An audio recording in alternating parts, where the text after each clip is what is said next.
Aujourd'hui, c'est un jour particulier, Zain Be'adar Aleph. Il y en a qui déjà signalent à Adar Aleph le Yom Tirat Moshe Rabbeinu, c'est aujourd'hui. Et comme je l'ai déjà rappelé, ça tombe la paracha Tetzavé où le nom de Moshe Rabbeinu n'apparaît pas. La seule paracha depuis la naissance de Moshe Rabbeinu où le nom de Moshe Rabbeinu n'apparaît pas dans la Torah. De cela va parler le Rav Botchko. Parashat Tetzavé et Almut Shemo Shel Moshe Gilouy Mitor Esther. L'occultation du nom de Moshe, c'est la révélation par le cachet. C'est des fois en cachant les choses qu'on les révèle.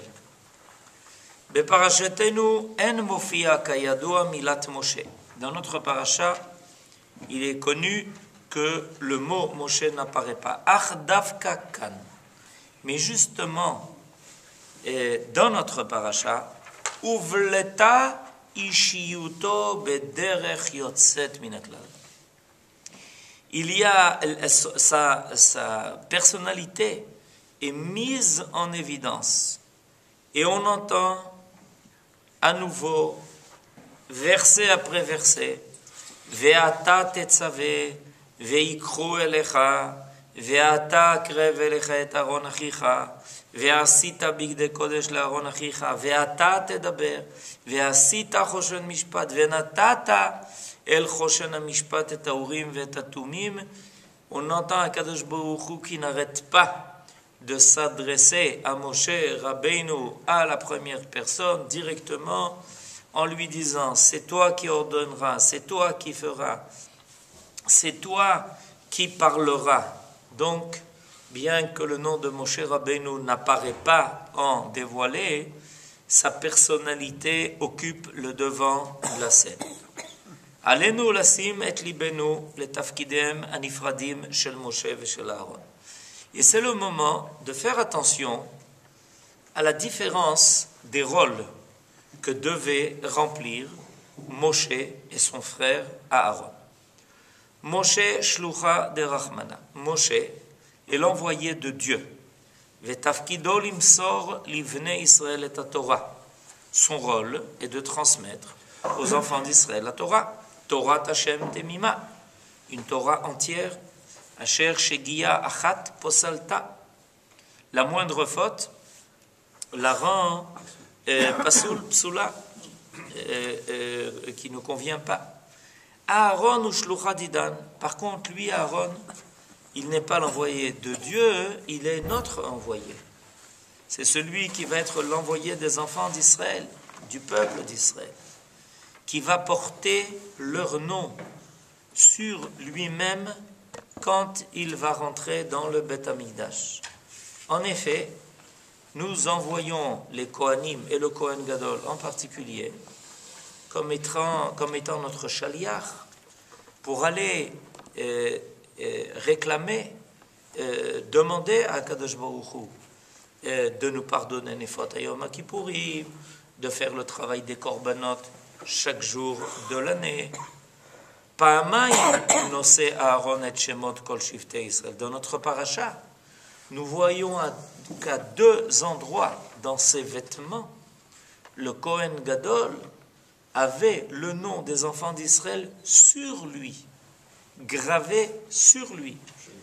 Il y avait le pectoral, ce que l'on appelle le pectoral, où était marqué le nom des 12 tribus et le nom des patriarches aussi. Et il avait aussi sur ses épaules deux pierres précieuses. Et sur ces pierres précieuses aussi était gravé le nom des enfants d'Israël. C'est-à-dire que on voit bien donc que le Kohen Gadol était celui qui était envoyé au nom de tout le peuple. C'est pas par hasard qu'il portait sur lui-même, il endossait la responsabilité du peuple. פעמיים נושא אהרון את שמות כל שבטי ישראל, על כתפות האפוד, sur les épaulettes du pectoral, סמוך לראשו, près de sa tête, ketfilin shebarosh, comme les tefilines que l'on porte sur la tête. Ve'al hachoshen amulach alibo, et sur le pectoral qui était sur son cœur, comme les tefilines de la main. Have omer, de là on apprend. Ki tzarich hu laset et azkarat kol bnei Israël yishivtehem, en במחשבתו, en ברגשותיו, ואף להתקשר גם עם גרועים שבישראל, ולהביא את חטאם בתפילתו אל לפני ולפנים, כדי לקבל את כפרתם. Donc on comprend donc à partir de là que le rôle de Aaron était de rappeler les enfants d'Israël dans toutes les tribus et d'amener avec lui d'une certaine manière, en d'autres sortes, il l'amenait dans le Beth Amikdash. Il faisait rentrer dans le Beth Amikdash. Et le jour de Yom Kippourim, il entrait jusque dans le Saint des Saints, représentant de tous les enfants d'Israël, sans en oublier aucun, qui devait occuper en permanence son esprit. C'est pour ça que c'était sur ses épaules, près de sa tête.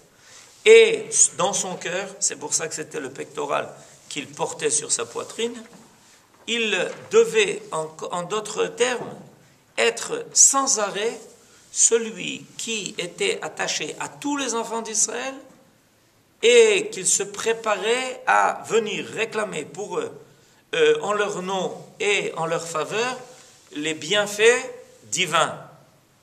Vous savez que le jour de Yom Kippourim, il y avait une grande tension dans le Beth Amikdash, parce qu'on attendait de voir si finalement son travail avait été accepté et que les bénis Israël avaient été pardonnés de toutes leurs fautes. Il y avait des conséquences énormes. Comment l'année allait se dérouler. Comme je dis toujours, qu'est-ce qui a été décidé à Rosh Hashanah Yom Kippourim, on le saura à la fin de l'année. Il faut que toute l'année se déroule comme une Megillah. Quand on aura fini la suite de tous les événements, il y en a à peu près un par minute, quand on aura fini la suite de tous les événements d'ici la fin de l'année, on a dit, ben voilà, maintenant on a su ce qui est en condensé a été décidé le jour de Rosh Hashanah et les 10 jours de Rosh Hashanah et Yom Kippourim et Kippourim compris. C'est-à-dire que finalement, il y a une responsabilité, il est en train de déterminer qu'est-ce qui va être décrété, qu'est-ce qui va être décidé pour tous les enfants d'Israël jusqu'à la fin de l'année. Donc, il avait une responsabilité immense, c'était lourd sur ses épaules.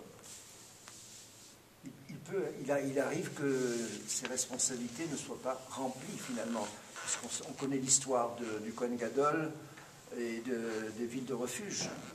En même temps que Nachon, ouais. Le Kohen Gadol, il n'est pas passif dans ce travail-là. Vous avez raison. Le Kohen Gadol, il est actif à 2 niveaux.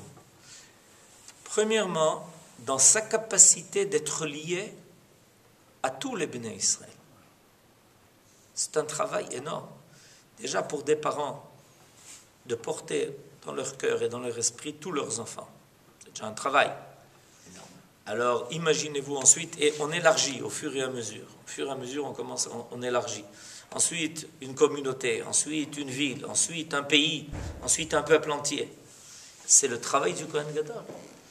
La capacité d'englober dans son cœur, dans son esprit et dans son cœur, le souci du bien-être de tous les bénis Israël. C'est pour ça que quand quelqu'un commettait un crime par inadvertance, alors il était envoyé dans une ville d'origine jusqu'à la mort du Kohen Gadol, c'est comme si on imputait au Kohen Gadol une responsabilité de ce qui s'était passé. La deuxième tâche que le Kohen Gadol a, c'est d'être capable d'être celui qui va être l'avocat, celui qui va solliciter pour les enfants d'Israël. Il faut qu'il soit plein de bonté. Parce que quand on demande pour des gens qui sont bien, c'est facile. Mais quand on demande même pour des gens qui ne réussissent pas toujours leur vie et qui ont des échecs et qui font des erreurs graves. Et malgré ça, le Kohen Gadol devait donc porter tout cela en lui. שני התפקידים הנפרדים הללו נראים לכאורה כמנוגדים. Le rôle de Moshe Rabbeinu et le rôle de Aaron semblent contradictoires. Moshe מסמל את הדין. Moshe est l'homme de la loi. La loi est la loi. Magid devarav leYaakov, chukav ou mishpatav leIsraël. C'est son rôle. C'est d'amener la loi, c'est d'amener le din, de dire comment sera récompensé et comment celui qui transgresse une faute sera puni. Ve'Aaron mesamel et chesed. Et lui, Aaron, c'est celui qui fait la paix entre les Béné Israël. C'est celui qui fait la paix entre les Béné Israël et Akadosh Baruch Hu. C'est lui qui plaide, qui amène le plaidoyer des enfants d'Israël devant Akadosh Baruch Hu. A priori, Aaron donc, Eve mitalmidav shel Aaron, Oev shalom, Rodev shalom, Oev et abriot, mekarvan la Torah. Il semblerait donc que Moshe et Aaron aient des rôles qui sont totalement opposés. Lechaper al Bnei Israël, mikol chatotam, achad bashana. Le rôle de Aaron est d'amener la kapara à tous les enfants d'Israël une fois par an. C'est à Yom Kippourim. וכמעט שיכול היה ההבדל להתפרש חלילה כשתי רשויות נפרדות. Et on aurait pu penser qu'il y a là donc ici deux domaines qui ne peuvent pas se rejoindre. Le domaine de la loi, le domaine du din et le domaine de la miséricorde. Le domaine du chesed. On comprend, Nachon, tu n'aurais pas dû faire ce que tu as fait, mais Akadosh Baruch Hu est capable de te pardonner. Et il y a le din, il y a l'ifni mishurat din, il y a quelque chose qui va au-delà du din. Et donc, a priori, et d'ailleurs, chez les hommes, en général, on sépare ces deux domaines. On ne les fait pas correspondre. Il faut qu'il y ait dans la société des hommes ceux qui s'occupent du din, de la loi est la loi, et ceux qui sont là pour faire le chesed, pour s'occuper des autres, pour aller au-delà de ce qui leur revient selon le din. Okay? On aurait pu croire comme ça. Oui, ça c'est la description des rôles. On voit dans la Torah, toujours c'est Moshe Rabbeinu qui se fait l'avocat des Bnei Israël. Oh, et c'est pour ça que Moshe Rabbeinu reçoit un ordre. Ve'ata akrev elecha et Aaron achicha. Akadosh Baruch Hu dit à Moshe Rabbeinu, rapproche ton frère. Akrev elecha. Karov, les karev. Rends-le proche de toi. Ve'asita bigdei kodesh le'Aaron achicha. Et tu lui feras des habits magnifiques. T'appelles ata bekol tzorke keunat achicha. Moshe, c'est à toi que revient le rôle de mettre les Kohanim en place. Ou bishmonat yemei hamiluim, af shimesh Moshe be'atzmo kekohen gadol. Et on trouve plus que cela. C'est que Moshe Rabbeinu, avant de remplir le rôle de celui qui ne va être que celui qui se consacre à l'enseignement de la Torah, etc., il a été pendant 8 jours Kohen Gadol. Quand le Mishkan va être inauguré, pendant les Shmonat Yemei HaMiluim, c'est Moshe Rabbeinu, avant que Aaron ne soit intronisé, avec le début du travail effectif dans le Mishkan, le premier Nissan, pendant les jours qui ont précédé, il y a eu déjà un rodage qui s'est fait. Tafkid Zmani, il y a eu un rodage. Mais Moshe Rabbeinu a eu l'expérience de ce qu'est être le Kohen Gadol. Mouvan eifo, שהסתרת שמו של משה בפרשתנו באה דווקא להדגיש את מעלת הכהונת אהרון ובניו. Et donc, on peut comprendre que le fait que le nom de Moshe ait été occulté dans notre paracha, c'est ça que ça vient dire. Ça vient dire que Moshe doit mettre en avance, sur le devant de la scène, son frère Aaron. Pour bien savoir, pour bien faire savoir qu'il ne peut pas y avoir de Moshe sans Aaron. Comme évidemment il ne peut pas y avoir de Aaron sans Moshe. Parce que, évidemment, de qui Aaron tire son autorité? De Moshe. C'est pour ça que quand Korach a fait la machloket, il s'en est pris à Moshe. Tu places ton frère par-ci, tu lui donnes un tafkid par-là, tu lui donnes, etc. On a bien compris que Aaron tire son autorité de Kohen Gadol de toi. Donc, c'est de la force de Moshe que Aaron est Aaron. Mais d'autre part, c'est Moshe qui va devoir s'occuper de tous les besoins de la Keuna. Et c'est pour ça que dans notre paracha, où il est question des Begadim, des habits, des Kohanim et du Kohen Gadol, qui est-ce qui est tenu de s'en occuper? Moshe. להדגיש את מעלת כהונת אהרון ובניו. כהונה אשר משה עומד ומסייע ביסודה. C'est Moshe qui fait apparaître la כהונה. כך מבין שני האחים מתברר כי גם החסד והכפרה באים הם מנותן התורה והחוקים. Et voilà, donc, on entend que c'est probablement, évidemment, pas par hasard qu'ils étaient frères.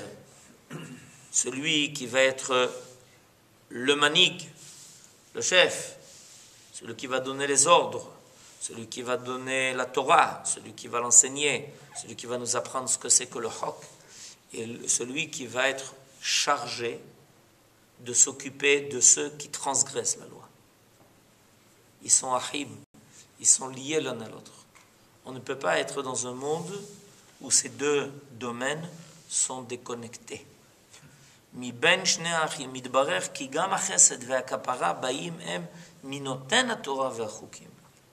ואין אהרון בא לכפר בניגוד למשה או בנפרד ממנו, אלא בציוויו ובפקודתו. Et quand Aaron va plaider, quand il va amener un korban, le chaper, quand il va prier, demander de Akadosh Baruch Hu midat, arachamim, c'est pas à la place de Moshe, c'est de la force de Moshe. La Torah est une synthèse et un monde complet, total, où on a à la fois ce côté-là et ce côté-là. Et jamais un des deux côtés ne doit être ignoré. Les Akdish, consacré. Les Akdish, ça veut dire consacré. Non, il demande les Adgish, c'est le dernier mot. Dagesh. Les Adgish, souligné. Souligné. Vous parlez de les Akdish ou les Adgish? Non, les Adgish. Les Adgish, c'est souligné. Souligné. C'est ça. Ouais. Dagesh. Alors, on va compléter ça par le deuxième chapitre qui nous est enseigné ici.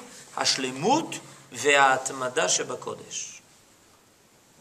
La perfection et la persévérance qui est nécessaire au Kodesh. בולטת מאוד בפרשתנו תכונת השלמות.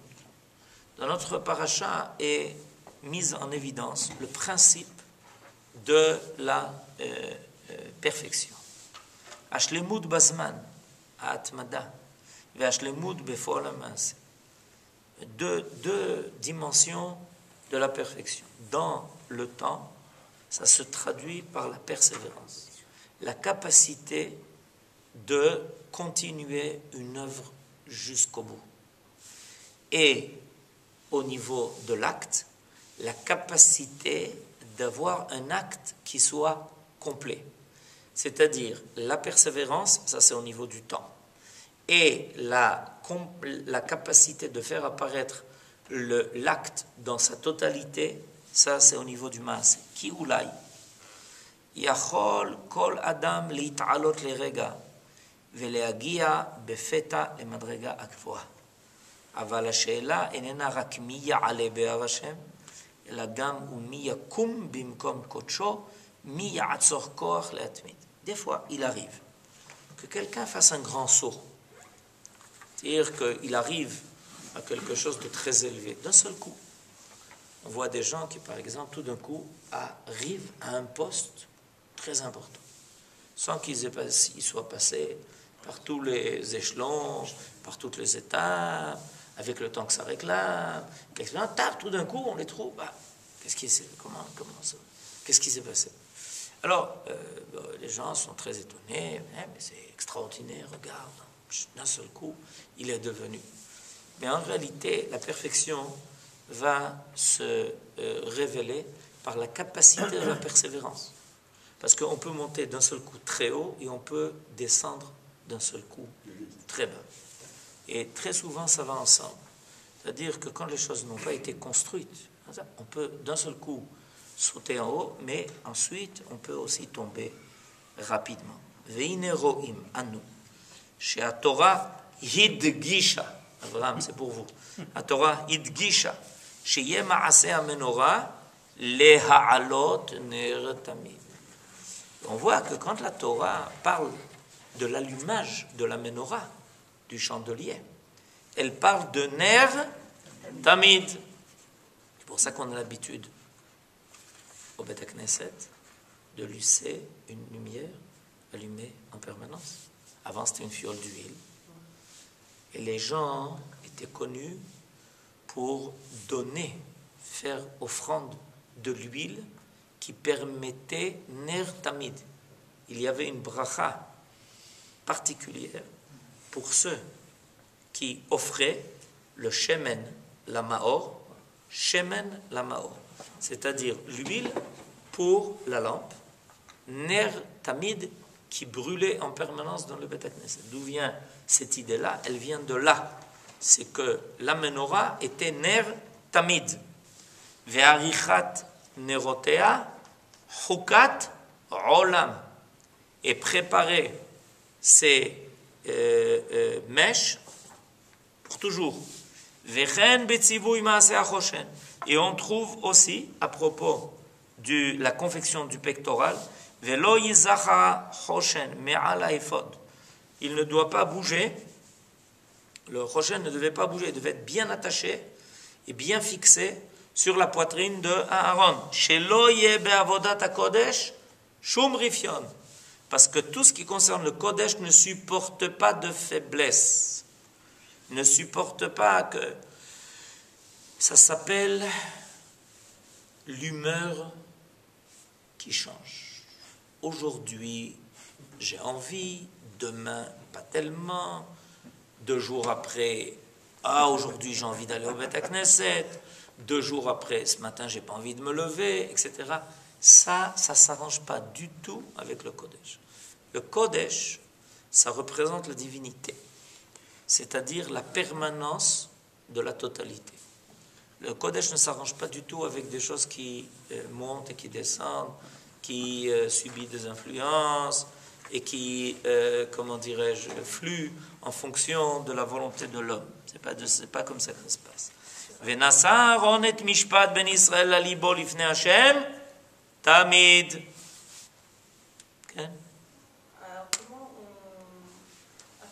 Quel est le rôle de toutes ces influences? C'est de savoir les tourner. Le rôle de toutes ces influences, c'est que l'homme mitgaber, que l'homme arrive à être celui qui va non pas subir les influences, mais au contraire, celui qui va décider de la réalité. La position de l'homme dans le monde est claire. Ou on subit, ou on décide. C'est nous qui installons la réalité. Ou alors on subit. Par exemple, le monde des Hadashot, c'est le monde de subir. Tu as entendu? Qu'est-ce qui se passe? Et qu'est-ce que tu fais de tout ça? Je vais décider que ça va se passer autrement. Rien du tout. Tu décides rien du tout. Tu subis en permanence, tous les quarts d'heure, maintenant tous les quarts d'heure, tu subis en permanence ce que les autres veulent te dire. C'est pas... Quelqu'un doit... L'essentiel de ça, ça veut dire qu'il ne faut pas se tenir au courant de ce qui se passe. Mais, même quand on entend ce qui se passe, l'homme doit se poser la question de savoir, et qu'est-ce que je dois faire avec ça maintenant? Quelle est ma part dans tout cela? Et alors la réponse facile, non mais moi j'ai rien, je peux rien faire, de toute façon ça me dépasse, c'est les événements qui se passent là-bas. c'est une erreur. Il y a toujours quelque chose à faire. Il y a toujours une réaction, une prise d'opposition, une décision à prendre. Peut-être qu'en fonction de ça, je vais changer le cours de ma vie, etc. Comme à un moment donné, des gens ont changé le cours de leur vie, ils ont décidé de faire par exemple l'Alia. Car gam chovat Aaron, laset et tzitz nezer hakodesh al mitzrot tamid. Et de même, il devait porter sur son front tzitz. Je ne sais pas comment on dit ça en français. Le fronteau. Le fronteau. Alors le fronteau, tamid. Car gam bigdei hakeuna. Et c'est pour ça qu'il est dit à propos des begadim de la keuna, chukat olam, vechen memase hakorbanot. On s'aperçoit que dans tout ce travail qui concerne le Beth Amikdash, le mot olam et tamid revient sans arrêt. Veiktarta et kol העיל המזבחה ושמת הכל על כפי אהרון ועל כפי בניו והיה לאהרון ובניו לחוק עולם וכך גם עולת תמיד לדורותיכם כתורת תמיד לפני השם לדורותיכם. זוהי איפה השלמות וההתמדה נדרשת בקודש. On s'aperçoit donc que le Kodesh réclame ça, que quelque chose soit persistant, qu'il soit permanent, qu'il soit, que ça existe de la part de l'homme une atmada. Ki en shlemuto shel ha'adam nifchenet be'irua chat pe'amit. Parce que la perfection de l'homme ne se mesure pas par sa capacité de faire quelque chose une fois. Donc, il a donné une fois de la tzedaka. Ça arrive. Dans la vie de l'homme, il arrive des fois qu'on ait des sursauts de bonté. Ça arrive. Mais ce n'est pas comme ça que ça se mesure. Et la bioto chazak ve'amitz tamid le'olam betchunat kodesh keneged kol ha'oruchot ha'olchot ubaot. Ce qui donne à l'homme sa véritable valeur, c'est sa capacité d'être fort, permanent, et de faire apparaître le kodesh malgré tous les vents qui circulent et les tempêtes aussi.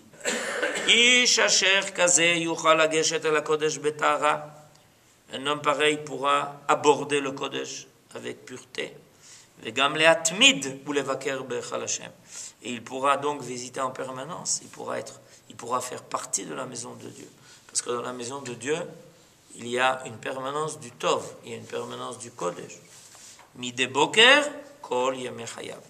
Et je ne sais pas si vous savez, combien de fois dans le mois le Kohen Gadol devait venir au Beth Amikdash? Question intéressante. Combien de fois dans le mois le Kohen Gadol, c'est-à-dire le grand prêtre, devait venir au Beth Amikdash? À propos de Tamid. 60 fois. Combien? 60 fois. 60 fois, c'est la réponse. 2 fois par jour. Imaginez-vous, le Kohen Gadol avait une visite obligatoire au Beth Amikdash pour amener un korban 2 fois par jour. Non, pas le korban atamid, David. Pas le korban atamid. Le korban atamid, ce n'était pas forcément le Kohen Gadol. Mais il y avait un korban particulier au Kohen Gadol qu'il devait, ça s'appelait Minchat Chavitin, qu'il devait amener 2 fois par jour pendant tous les jours de sa vie. Il finit par connaître le Beth Amikdash. Shabbat compris. Okay. C'est ce qu'on fait, nous, on vient 2 fois au moins par jour au Beth Knesset.